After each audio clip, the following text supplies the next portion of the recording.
Lesson number 12, 2.3. Let's speak. Hello children. In your classroom, at your house, there are various pictures around you.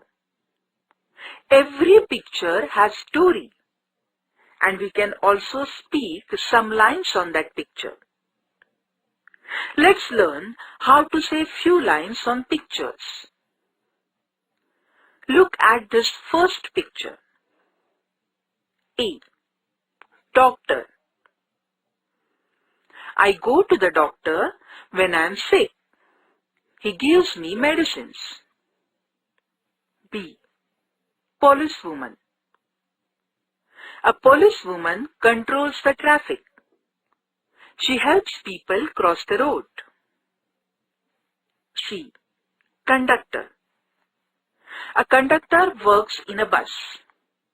He wears a khaki uniform. He sells bus tickets. Farmer. A farmer plows the field. He grows crops and takes care of them. Soldier. A soldier is a brave person. He protects our country. Chef. A chef works in a hotel. He cooks different tasty food.